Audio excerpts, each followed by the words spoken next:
Hey everybody, I'm Jody Vance. Welcome to this new way for UnSpun Podcast. We have a lot to cover off on today's program, so strap in. It is time for UnSpun.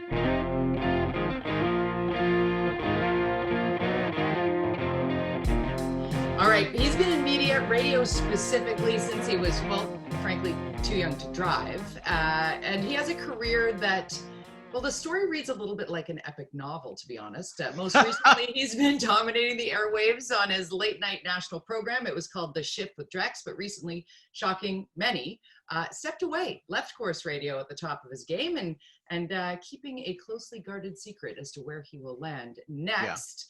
Yeah, we are thrilled to welcome the man, the myth, the legend, Drex, to UnSpun Podcast. Hello, wow, that's quite the introduction. I would say it's a secret because I signed a non-disclosure agreement. That's why. It's an NDA. If I didn't sign an NDA, I'd be telling you everything. Right. So when can you tell us everything? Nothing. I can't tell you anything yet. God. Soon. It's going to happen soon. I've been dropping little subtle radio hints on my Twitter that you've probably seen. But that's as much as I can say. That's all I can say. I can't say another word about it. What's your handle on Twitter? @Drex, D-R-E-X. @Drex. Okay, so give the UnSpun listener, the viewer who might be watching us on YouTube here, somebody tuned in at the Orca.ca. Yeah. Is Drex your name? No. What is it? My real name? Yeah. You want my SIN number as well? No, I'm curious. My real name is actually Justin. Oh, Justin. How did you get Drex from Justin? My mother was a huge fan of Star Trek DS9, which ran in the 90s. And I never saw the show, but apparently there was a conniving Klingon character known as Drex. A lot of people confuse it with True Romance, the Quentin Tarantino movie that he wrote in the 90s. Didn't direct it. A lot of people confuse it with that Gary Oldman character from that movie, but it's actually from DS9. That's where the nickname came from. She thought I was conniving as a 13-year-old, so it stuck. It's stuck, and here you are. So at 13, you already had aspirations of getting into media, did you not? Oh, yeah, absolutely. I used to listen to guys on the radio. There was this guy I used to listen to called Michael J. Bailey, who used to do the morning show. And we'd go to like remotes and stuff and get stickers. And that's how I kind of got interested in radio. And then many years later, I ended up being his boss. How cool is that? See, I told you it reads like an epic novel. It really does. And that's only just a little wee hint piece of it. For UnSpun this week, though, Drex, you and I, full disclosure, we're good friends. I feel like you're my family. And I wanted to pick your brain a little bit, not in a political sense as much. I mean, sure, we can get into the overview of politics. You've worked in news talk for a long, long time, have opinions, for sure. So I want to get into that in a bit. But let's start first with media. I mean, if there's one thing over the last, I'm going to say almost 4 years, but certainly in the last year, that makes my head explode more than anything else is when the big fat brush comes out and people say it's the media's fault. So can you talk through what's the media to you and what's broken right now? There's plenty of things broken with the media, but there's also plenty of good things happening with the media. I think there are still to this day amazing journalists out there writing stories and asking those hard questions. There's not as many as there used to be. And I think the reason because of that is a lot of our large media companies are owned by large corporations that answer to shareholders. So you have to weigh whether that story that you're going to publish or put on air is going to damage your sales in some way. Now, for the most part, most newsrooms in this country, the news director won't ever have someone come down and say, you can't run that story. That's never going to happen. And most news directors who are worth their salt will say, bugger off, you don't get to control our news. But in some places, that actually happens where, oh, you can't publish this story or you can publish this story. When we look at newspapers, for example, when you look at companies like Post Media, they are rubbing people so far the wrong way that there are journalists that work in that company who you and I both know and appreciate that kind of struggle to go, geez, I want to be a really good journalist. I'm writing this compelling content that people are reading, but I'm working for the most evil corporation that there possibly could be. So there's a lot that needs to change. A lot of it's homogenized, very national now. But I think if you strip away all of that sort of stuff and really look at what's happening with what you're doing online, with what other commentators are doing in that space, that's where it's going. People now can have their voice on the internet, start their own small media company where they get to have their opinion. You know, we always talk about in the media when people complain to the radio station, well, you should listen to me. I'm the consumer. I'm the one that's complaining. I always say to those people, if you absolutely fundamentally believe that your opinion is worth its weight in gold, get your own platform. And guess what? Plenty of people have gone and done that. So I think that's where we're going. I think people are going, you know what? I have something to say. I've got 6 or 7 friends that also have something to say. We're going to start something. And you know what I love about the Orca, and this is not to pump the tires of our editor-in-chief, McLean Kay, who you know well. He says hi, by the way. Hi, McLean. But when McLean first approached me, having never met him before, and asked me to do my weekly column and to eventually do this podcast, you know, my criteria was really simple. You can never tell me what to say or what to think or what to write or what to say. And he was like, 100%, and went to shake my hand. And I'm like, wait a minute, tell me more about what is the Orca? Like, what's the motivation here? And it was very much about trying to get back to what's missing, in my opinion, certainly. And I think what you were alluding to there is the community newspapers, the community reporters, the people who do now zoom into a city council meeting and hold the feet to the fire of those who are spending our tax dollars. Because right now it's really, really easy to be completely inundated with what's happening elsewhere on the planet, and particularly to our neighbors to the south, right? I know so many conversations with my friends when we were still allowed to have dinners together before this pandemic. So many of those conversations were about, what did Donald Trump do today? Or did you hear what Nancy Pelosi said about what Chuck Schumer and Mitch McConnell? We knew more about what was happening there than here. And I think that's what we're doing. Canadian politics is so much more fascinating than American politics. Really, True. When you think about it, when you look at the different premiers that we have in our provinces and the makeup of conservatives and NDPs and liberals across the board, and then when you look at our federal politics, we've got pretty fascinating stuff happening in our own backyard. Why aren't we talking about that more? And I think, you know, something that you know that I did on my other show, the network late night show, is any program director in this country that runs a radio station, whether it be a news talk radio station or an FM music station, will tell you that Donald Trump is a ratings killer. It's a PPM killer. It kills radio ratings because Canadians don't want, absolutely, they don't want to hear about Donald Trump. They want to hear about what's happening in their own backyard. So we made a conscious decision that we would only ever cover Donald Trump if it absolutely warranted it. Right. So we just wouldn't do regular American content on the daily. It just wasn't the place to do it. Now, when you're doing a national show there, and the politics from province to province is so very different. The priorities are so very different. As the media, you're only one human doing this coast to coast show. How do you strategize what your content? It's not so much a strategy. It's more of what I have to do. Like I had the cable system set up so I would have a major, like a television newscast coming from each of those provinces that I could record. Right. So I could watch Manitoba's news. I could watch Alberta news. I could watch Ontario news and make notes. You know, we thankfully, because we worked for such a large media organization when I was working for Chorus, we'd had this system put in place where anything that went to air on a global newscast was automatically dumped into an audio system that we could use in radio. So that was also helpful as well. But just sort of being on Twitter, following the people that are the tastemakers in every province, follow those journalists, you'll pick up very quickly what's happening in each province. So Drex, what's the difference between doing a news program and doing a news talk program?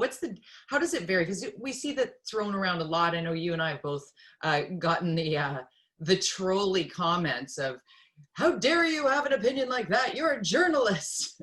Yeah. Yeah. A lot of folks don't. A lot of folks don't understand that there's a clear distinction between journalists and entertainers. People who are on talk radio, they're entertainers essentially. They may be former journalists. So let's use our buddy Linda Steele as an example. Love For her. many years, she was the 6 p.m. supper hour anchor at ITV and Global in Edmonton. Then about 12 or 13 years ago, made the move to the West Coast, worked for CTV as their consumer reporter for many years, and then decided to try radio. As soon as Linda stepped out of that CTV newsroom and into a talk show environment, she's no longer a journalist. She is a journalist by trade, but she's now an entertainer. She can have her opinion. She can give her opinion. She can push back on others' opinions. That's the entire point of a talk show host. You know that as well as someone that fills in on CKNW, that you can go on, you can have your opinion. You're not a journalist. You're playing the role of an entertainer. Now, if you step away from that studio and you step into the newsroom at that very same talk station, you're now a journalist. So there's a distinction there, and a lot of folks aren't able to see that line in between them. Covering a news story versus talking about a news story are two very different things. That's how I try and explain it. If I'm on the scene of something happening and I say, here I am on the scene, look behind me, this is what's going on, or this is what I've just been told, I'm just giving the facts and what— You're journaling. Journaling for you, chronicling, literally journaling, exactly. If I'm then sort of unpacking that, what happened there? What have I heard since? What do I know about blah, blah, blah? Let's call up the people that were also there. Let's figure out, let's pick away at this story and unspin it a little bit. Let's find out what was going behind the headline. And that doesn't mean you can't use your journalistic curiosity mind to form an opinion on something. Right. So, but people want to paint everybody with a brush, though. That's the thing. They really do. They automatically assume that if you work in a news talk environment, that you're a journalist and you don't have any place to have an opinion. Well, we're here to tell you that that's not true. So news versus opinion is a big piece of this puzzle, and it's also an association. You mentioned Post Media and having, friends of ours in the newsroom who certainly would disagree with whatever the headline writers possibly put on the front page that has everybody exploding about it, that everybody is assumed to be sort of instructed and controlled by some central service in an organization is one that I'd like to debunk. I mean, we talk about it with regard to US political news. I mean, we see it at Fox News. Sean Hannity is not a journalist. No, he's an entertainer. Exactly. But Chris Wallace would argue that he is a journalist. Yes. Right. So, and they both work at Fox. So it's that, can we do that same thing with Canadian coverage? I think yes. Yeah, well, that's when you look at the CBC News Network, when you look at CTV's news channel, and even BC One. Not so much BC One, not as much as they used to, but it's not uncommon to turn on those stations now and see someone offering their opinion. CBC famously has the Sunday Scrum that John Northcott has, and that's opinion. That's political pundits giving opinions. Same on CTV News Channel as well. Now, if these were just straight up and down news services like Euronews out of France, it's just rolling news. Kind of like News 1130 here in Vancouver. It's a rolling 24-hour news channel. It's a wheel, it delivers news. Whereas when you look at something like CKNW or News Talk 1010 in Toronto, it is a mix of both of those things. It's news, talk, opinion. Yes. And when you look at the Orca, bringing it back to the platform we're on, if you listen to Jordan Bateman and McLean Kay doing the BC Poly Hot Stove, or here on Unspun, we're talking things through in an entertaining way. And then there'll be columns and articles within the Orca that are very news-based, fact-based, and also my column that is opinion-based, frankly. I mean, I try and bring to the table two polarizing views and look for the middle each week. Like there are reasons behind most content, and I think you are very much a content king, if I may, Your Highness. Oh, well, thank you very much. I will say this. For those people that watch things like this and consume this type of content, if you're one of those people that fundamentally believes that you have a great opinion on something, start writing those things down. Start putting it down on paper. Start, blogging it. Start putting it on video, because you never know when you could actually get a job out of it, because there are businesses like the Orca and talk radio stations right across the country that are always looking for new talent. So if you feel that your opinion is worth something, or it could sort of move the dial, start writing some stuff down. I agree with you 100%. Content is everything, and gone are the days where you need the tubes and wires, bells and whistles, and microphones in a specific building somewhere. I'm literally sitting in my kid's bedroom. You have a home studio there. That is like super official looking. Very nice and neat, yes. Very nice and tidy and neat. Can we do a little overview on politics? Because here on UnSpun Podcast, we do unspin sort of the political news and views. And I'd like to pick your brain on a couple different levels. And look, I haven't been talking about politics since June 10th. So I've been keeping up with it, but I haven't had an outlet to scream about it. Well, I want you to scream, but you don't have to be on up to speed on the latest city council meeting. If you are, I would like that. So let's start with municipal politics. Yeah, can we? Yeah, which city would you like to start in? Well, let's talk about Vancouver. Look, I don't know what the mayor's tweeting about because he blocked me many years ago. What?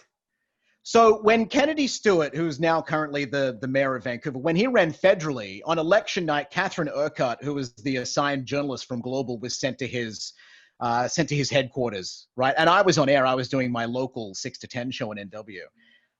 And he wouldn't let the media in. He had this young guy come out and say, oh, the media can't come in, because at that time, it looked like Kennedy was going to lose. So because for the first 3 or 4 hours of the night, as the votes were being counted, it looks like he wasn't going to get a shoe in. So they blocked all the media from getting into their little party, and it became news. And I called him out on the radio for it. He blocked me instantly. You know, he's since left federal politics and is now the mayor of Vancouver. And look, I'm not going to lose any sleep over it because I don't live in Vancouver. I live in Coquitlam. So, and I've got a fence. Oh, great. Me and the mayor are buds. We follow each other on Twitter. He came and helped me clean my driveway of snow once. No way. Yeah. How did that happen? We're just good buds, man. He's a good guy. He's a good mayor. What makes a good mayor, though? Like, what? Obviously, blocking you on Twitter as a constituent or a member of the media would not be a good place to start. What makes you a good mayor? You know what? I'll give you a great example about Richard Stewart, who was a BC Liberal MLA for a while and is now the mayor of Coquitlam. So this is what makes him a good mayor. It's just one simple thing, and I'm sure there's a million different things about many different mayors that make them great. But he has this one thing. So if you are a constituent in the city of Coquitlam and you don't feel that your street has been plowed correctly or enough during winter, the mayor will drive his Prius down your street, and if he can get his car through, he'll call you and say, it's all good, I got my Prius through. That's a good mayor. Way, I love that. Yeah. I think it's now a Nissan Leaf because I saw him at the train station the other day picking up his daughter. So I have to say that each and every time I've reached out to Mayor Richard Stewart to do an interview, he has said yes. Immediately. Not the case with, historically speaking, even with mayors in Vancouver. It's a bit of a struggle. And this just for our regular Unspun listeners who may or may not have seen that yesterday, Mayor Kennedy-Stewart put out what is tantamount to a campaign press release. Yeah. In 2020, right? It's still 2020? Because the mayor, the election... the municipal, 2022? What are we doing this? We're in the middle of a pandemic. Yeah. And mind you, the tweet that he put out was basically him saying he wasn't able to get something done because of the NPA. Well, this guy actually can get this passed pretty simply with the councillors that are already there without the NPA. So I don't know what that tweet was. I don't know either, but it sure found it frustrating. Let's go provincial now. What was your reaction to the snap election call by the NDP? As an NDP supporter, I still found it as a bit of a power grab. It was unnecessary. It really didn't. It wasn't necessary at all. Wasn't necessary. Is it political? Is it putting politics behind us? No, it's a power grab. It's just cementing. Look, all political parties do this. If they see an opportunity, if they know their numbers are good, if they know they can call an election, if they know that they got enough people on this, because let's be honest, the NDP's, the government's been doing a very good job handling the coronavirus thing. They've done an exemplary job, right? That gives them brownie points to go out and they go, well, all right, well, if you think we're doing a good job, give us votes. That's exactly what this is. Look, even though I'm a supporter of the NDP, I will still call it as I see it. It's a bit of a power grab, no question. I must imagine that the Green Party is fairly pissed at all of this. No? Well, yeah. Is it written on Faustineau's face or not? She looks It she is a looks kind little. of annoyed. And look, She's mad. I'm glad Yeah. that she's mad. I'm glad Feisty. that she's mad. If anything, I hope they get a few more seats. It's going to be a throwdown. Certainly the polling is quite eye-opening, let's just say. I mean, those polling numbers, when they were first released, when they came out and the numbers were presented, it was like, okay, well, now we see how the party in power couldn't pass on this opportunity. If the internal polling numbers were showing this, how could they not, when they have this razor thin margin and this, CASA agreement and all of that, trying to get things done by tippy-toeing around and an opportunity to just, at the very worst case scenario, really have a minority government, a strong minority government, right? And I don't know that Wilkinson is strong enough that he's going to be able to win this. He to me is similar to when Adrian Dix ran as the leader of the NDP all those years ago. Adrian Dix is a nice guy, but he lacks personality. Mm. Wilkinson is the same. He lacks personality. And you got to remember that while you and I, or people that consume this type of content, are voters that really get down into the nitty-gritty of why they're making those decisions, we have to remember that the vast majority of voters vote on personality and looks and how a politician presents. First impressions. Yeah. Exactly. John Horgan presents as a guy that you would have a beer with. Andrew Wilkinson, presents as a guy that maybe will do your taxes for you. So it's true. You know what? I have to put in the recommendation to read A Matter of Confidence, the book that Richard Zussman and Rob Shaw wrote. Great book. If you're that political mind, if you want to know what happens behind the scenes and get a little history to that, boy, I loved reading that. I think I read it in 48 hours. I was just immersed in it. So it was one of those. Really, that's a deep dive. 48 hours in a book. Wow. I didn't want to talk to anybody, and I was on vacation at the time. Let's talk federal politics now. Very different, the federal NDP versus what our provincial BC NDP are looking at with regards to whether or not an election during a pandemic is a good idea. Yeah, well, the throne speech was passed through unanimously, wasn't it? So that's a confidence vote. There's the confidence that they're doing an okay job.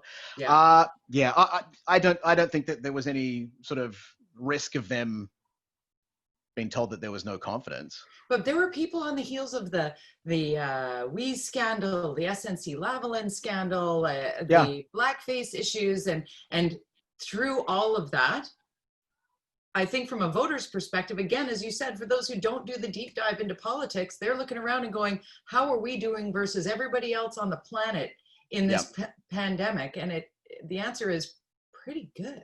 Yeah, like if the pandemic didn't happen, I wonder if the result of that confidence vote would have been. Then again, there wouldn't have been a confidence vote. No, because there wouldn't have been a new throne speech, so there wouldn't. Yeah. Right. So if you strip away the coronavirus thing and you look at this federal government, there's a lot of scandal there. Yeah, a lot. Like so much. Like it would take up probably 90% of our radio show. Like the SNC-Lavalin stuff, the blackface situation, and then the We Day thing. I called it. I said this charity's done. 2 weeks later, they pulled the pin.